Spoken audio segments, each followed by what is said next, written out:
গত বছরের নভেম্বরে বন্দী হয়েছিল বর্বর ইসরায়েলি বাহিনীর হাতে। 7 মাসেরও বেশি সময় আটক থাকার পর 1 জুলাই মুক্তি পেলেন গাজার আল শিফা হাসপাতালের পরিচালক ডাক্তার মোহাম্মদ আবু সালমিয়া। তবে কারাগার থেকে মুক্তির পর তিনি দিলেন ভয়ঙ্কর এক তথ্য। জানালেন ইসরায়েলি কারাগার বন্দীদের জন্য সাক্ষাৎ এক নরক।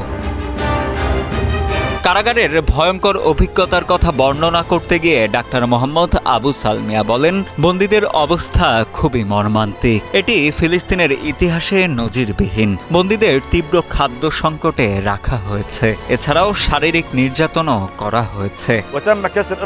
বন্দী ও চিকিৎসা কর্মীদের সঙ্গে ইসরায়েলি বাহিনী চরম নিষ্ঠুরতার পরিচয় দিয়েছে। শত শত চিকিৎসা কর্মীকে টার্গেট করা হচ্ছে এবং দখলদারদের কারাগারে তাদের নির্যাতন করা হচ্ছে। ইসরায়েলি কারাগারে বন্দীদের অবস্থা 1948 সালের নাকাবার চেয়েও ভয়াবহ বলে বর্ণনা করেন তিনি। ইসরায়েলি কারাগার থেকে সমস্ত বন্দীদের মুক্তির জন্য দ্রুত পদক্ষেপ নেয়ার আহ্বানও জানান আবু সালমিয়া।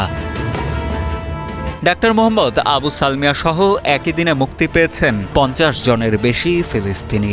তবে ইসরায়েলি টর্চার সেল থেকে মুক্তি পেলেও অমানবীয় আচরণ ও নির্মম অত্যাচারের প্রতিটি মুহূর্তের দেখা মিলেছে আটকদের দেহে। শরীরের প্রতিটি ভাঁজে ভাঁজে ছিল ক্ষতচিহ্ন। ওজন কমে দৃশ্যমান ছিল বুকের প্রতিটি পাঁজর। উল্লেখ্য, নাকাবা বলতে 1948 সালে সংগঠিত ফিলিস্তিন যুদ্ধের সময় ফিলিস্তিনি আরবদের দেশ ত্যাগকে বোঝানো হয়েছে। এ সময় 7 লাখেরও বেশি ফিলিস্তিনি গৃহহীন হয়।